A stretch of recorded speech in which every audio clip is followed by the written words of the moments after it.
brought you by Silver Pumps and Motors. Top quality और consistent performance के लिए सिर्फ सिल्वर पंप्स नाम याद रखना.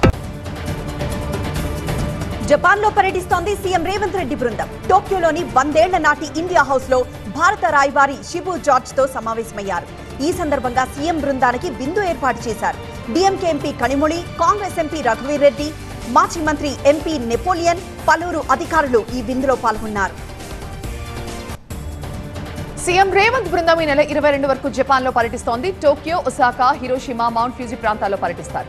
ఒసాకా వరల్డ్ ఎక్స్పో 2025 లో తెలంగాణ పెవిలియన్ ని ప్రారంభిస్తారు. ఈ సందర్భంగా జపాన్ లోని ప్రముఖ కంపెనీలు, పారిశ్రామికవేత్తలతో సమావేశాలు నిర్వహించి రాష్ట్రంలో పెట్టుబడులు, సాంకేతిక సహకారంపై చర్చలు జరుపుతారు. Telangana renewable energy development corporation తో ఎకోరేస్ ఎనర్జీ, జీపీఆర్ఎస్ ఆర్యా సంస్థలు అవగాహన ఒప్పందాలు కుదుర్చుకున్నాయి. డిప్యూటీ సీఎం భట్టి విక్రమార్క సమక్షంలో ప్రభుత్వాధికారులు, సంస్థల ప్రతినిధులు ఎంఓయూలపై సంతకాలు చేశారు. 27,000 కోట్ల రూపాయలతో 5,600 మెగావాట్ల గ్రీన్ ఎనర్జీ ఉత్పత్తికి ఎకోరేస్ ఇండియా ఒప్పందం కుదుర్చుకుంది. 2,000 కోట్ల రూపాయలతో 15 జిల్లాల్లో బయోగ్యాస్ ప్రాజెక్టులకు జీపీఆర్ఎస్ ఆర్యా ఒప్పందం చేసుకుంది. ధరణితో మొత్తం రెవెన్యూ వ్యవస్థను అస్తవ్యస్తం చేశారని రైతు కమిషన్ చైర్మన్ కోదన్ రెడ్డి మండిపడ్డారు. రైతులు రోడ్డున పడ్డారన్నారు. గత ప్రభుత్వం ఆదరబాదర నిర్ణయంతో వ్యవస్థ నష్టపోయిందని ఆరోపించారు.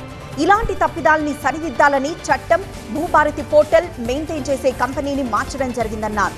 గత ప్రభుత్వ తప్పిదాలు పునరావృతం కాకుండా భూ హక్కు ప్రాధాన్యతతో భూ భారతి వ్యవస్థను తెచ్చారని వెల్లడించారు ఆయన. దేశం కోసం ప్రాణాలు అర్పించిన నెహ్రూ కుటుంబంపై బీజేపీ ప్రభుత్వం కక్ష సాధింపు చర్యలకు పాల్పడి ఈడీ పేరుతో వేధిస్తోందని మంత్రి పొన్నం ప్రభాకర్ ఆరోపించారు. హుస్నాబాద్ లోని అంబేద్కర్ చౌరస్తాలో సోనియా గాంధీ, రాహుల్ గాంధీపై ఈడీ ఛార్జ్షీట్లకు నిరసనగా బీజేపీకి వ్యతిరేకంగా భారీ ధర్నా చేపట్టారు. ఈ ధర్నాలో కాంగ్రెస్ కార్యకర్తలు, ముఖ్య నేతలు, అనుబంధ సంఘాలు పాల్గొన్నాయి. ఈ కార్యక్రమంలో మంత్రి పొన్నం ప్రభాకర్ స్వయంగా రోడ్డుపై కూర్చుని నిరసన తెలిపారు. మోదీ కుట్రపూరిత వైఖరి నశించాలంటూ నినాదాలు చేశారు. గ్రామీణ ఆంధ్రప్రదేశ్ బలోపేతం దేశానికి అవసరమన్నారు డిప్యూటీ సీఎం పవన్ కళ్యాణ్. వికసిత్ భారత్ అనే మహాలక్ష్యంలో గ్రామీణ ఆంధ్రప్రదేశ్ కీలకమని చెప్పారు. రాష్ట్ర సచివాలయంలో 16వ ఆర్థిక సంఘం సభ్యులతో నిర్వహించిన సమావేశంలో పవన్ పాల్గొన్నారు. ఈ సందర్భంగా పంచాయతీరాజ్, గ్రామీణాభివృద్ధి శాఖ పక్షాన 9 అంశాలతో కూడిన ప్రతిపాదనలను ఆర్థిక సంఘం ముందుంచారు. పంచాయతీల స్వయం ప్రతిపత్తి సాధన లక్ష్యంగా పంచాయతీరాజ్, గ్రామీణాభివృద్ధి శాఖ ముందుకు వెళ్తోందని స్పష్టం చేశారు. ఢిల్లీ పర్యటనలో ఉన్న ఆరోగ్య శాఖ మంత్రి సత్యకుమార్ కేంద్ర అటవీ శాఖ మంత్రి భూపేంద్ర యాదవ్ ని కలిశారు. దీర్ఘకాలికంగా ఉన్న కొల్లేరు సమస్య పరిష్కరించాల్సిందిగా కోరారు. అక్కడ ఉంటున్న ప్రజలు, ప్రైవేట్ పట్టాదారుల ప్రయోజనాలు కాపాడాలని కోరారు. వైసీపీకి ఎక్స్ వేదికగా టీడీపీ ఛాలెంజ్ విసిరింది. ఇవాళ తిరుమలకొచ్చి గోశాలలో గోమాతలు ఎలా ఉన్నాయో చూడండి అని సవాల్ విసిరింది. కౌంట్ డౌన్ ప్రారంభమైందని, జగన్, భూమనకు ఇదే తమ ఛాలెంజ్ అని తెలిపింది. మద్యం స్కామ్ లో ఇవాళ విచారణకి హాజరవుతారు విజయసాయిరెడ్డి. ఉదయం 10 గంటలకు సిట్ విచారణకు హాజరవుతారని, ఒకరోజు ముందే విచారణకు వస్తారని సిట్ అధికారులకు సమాచారం ఇచ్చారు ఆయన.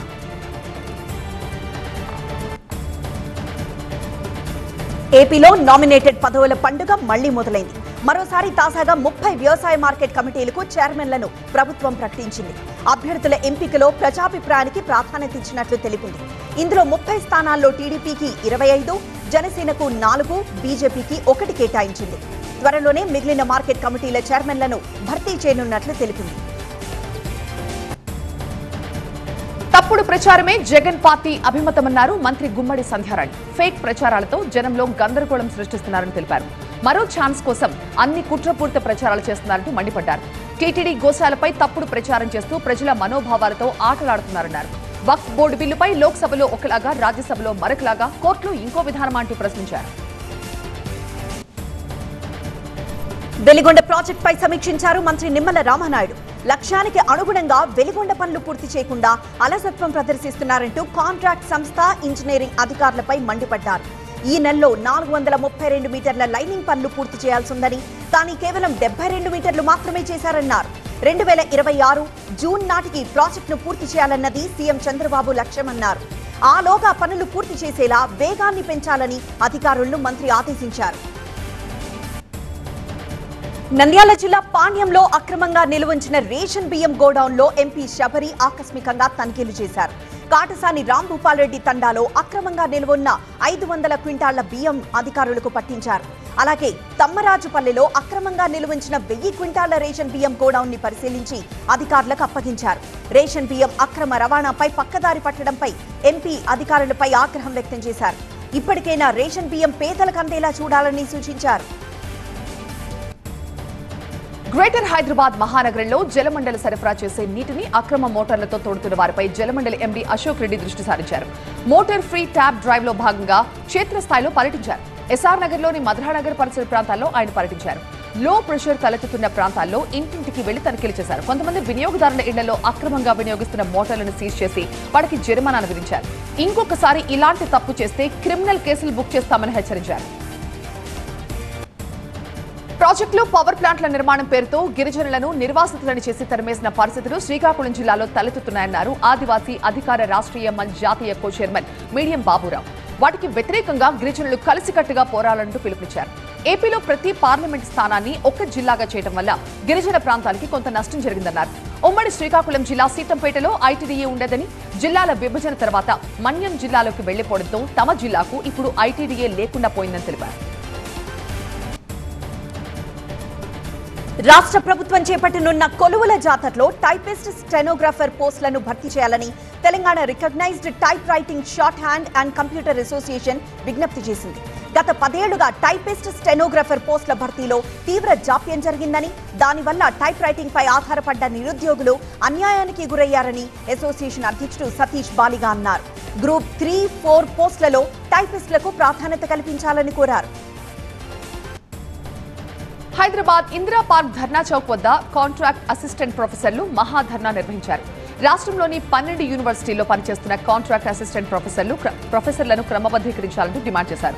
ఈ ధర్నాకు ఎమ్మెల్యే కూనంనేని సాంబశివరావు, రాజ్యసభ సభ్యుడు ఆర్ కృష్ణయ్య మద్దతు తెలిపారు. కాంట్రాక్ట్ అసిస్టెంట్ ప్రొఫెసర్లను వెట్టి చాకరీ చేయించుకుంటున్నారని కూనంనేని ఆరోపించారు. ప్రభుత్వం మేనిఫెస్టోలో ఇచ్చిన హామీ మేరకు మొదట 1200 మంది కాంట్రాక్ట్ అసిస్టెంట్ ప్రొఫెసర్లని రెగ్యులరైజ్ చేయాలని కోరారు. అన్నమయ్య జిల్లా పీలేరు మండలం దుర్గంవారిపల్లి వద్ద మంటలు భారీగా ఎగిసిపడుతున్నాయి. దుర్గంవారిపల్లి అడవికి నిప్పు పెట్టారు గుర్తు తెలియని వ్యక్తులు. అటవీ ప్రాంతం తగలబడ్డంతో స్థానికులు భయాందోళనకు గురవుతున్నారు.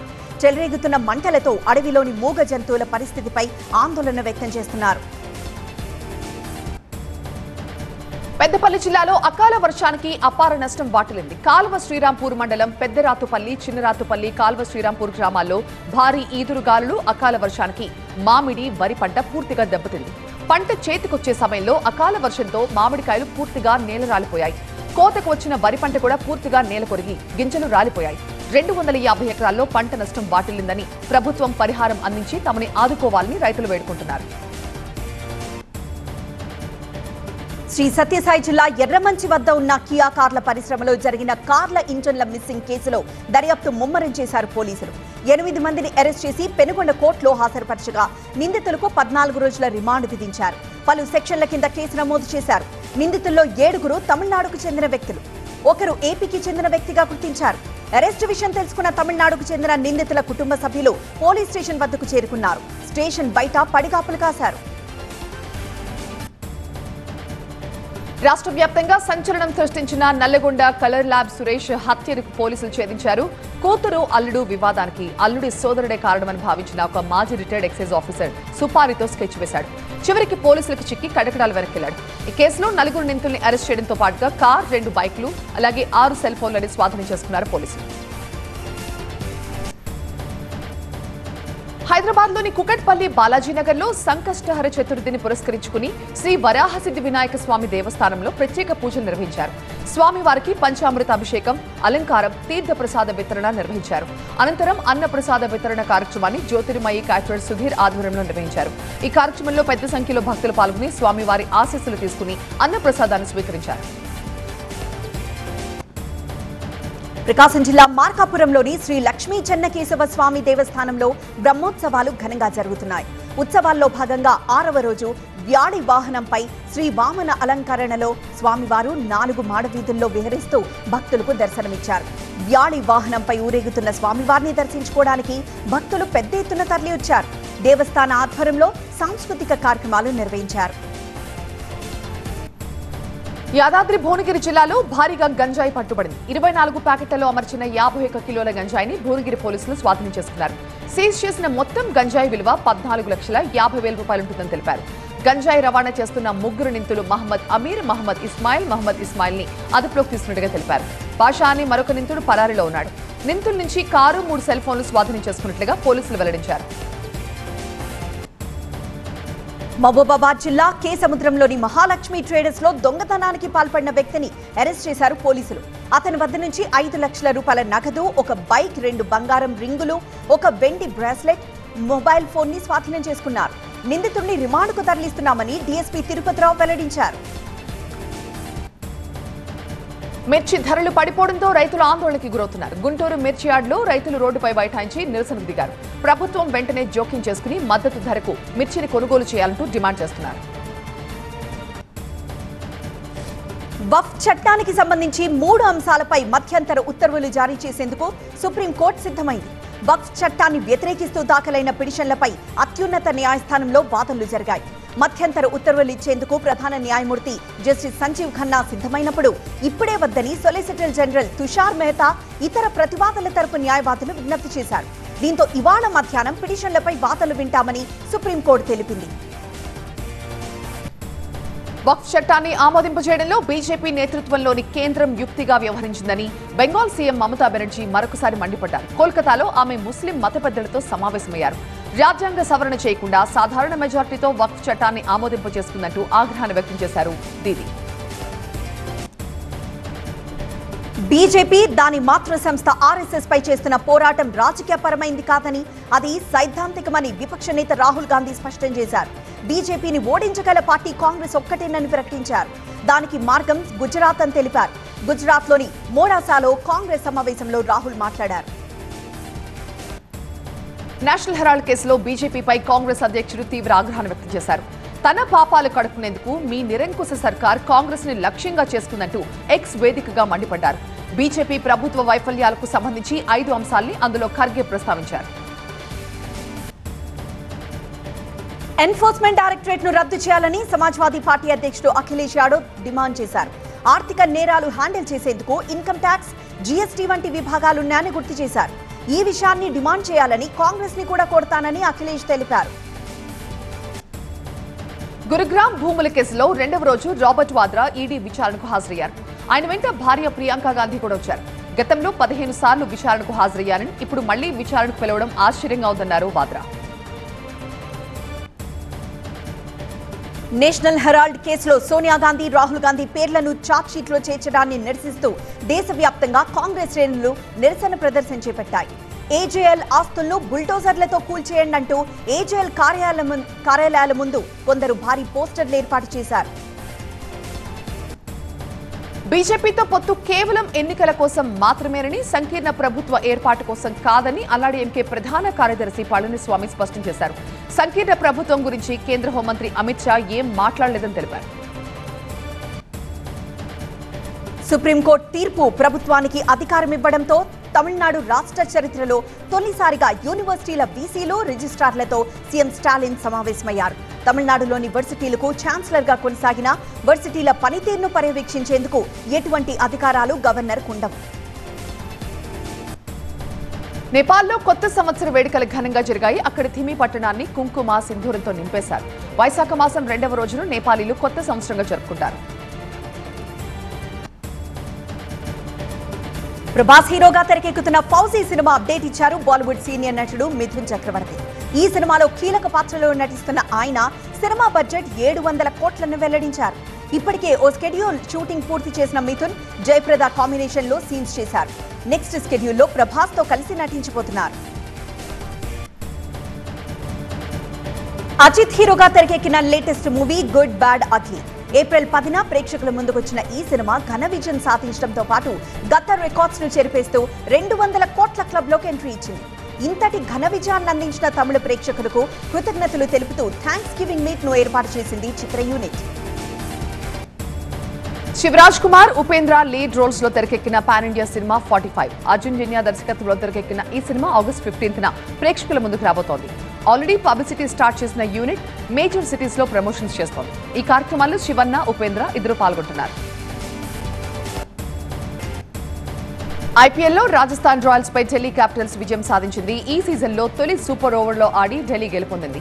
ఢిల్లీ నిర్దేశించిన 189 పరుగుల టార్గెట్ కు రాజస్థాన్ 20 ఓవర్లలో 4 వికెట్లు కోల్పోయి 188 పరుగులు చేసింది. నిర్ణీత ఓవర్లలో ఇరు జట్ల స్కోర్లు సమం కావడంతో సూపర్ ఓవర్ నిర్వహించారు. ఈ సూపర్ ఓవర్లో రాజస్థాన్ 2 వికెట్లకి 11 పరుగులు చేయగా ఢిల్లీ 13 పరుగులు సాధించి మ్యాచ్ గెలిచింది.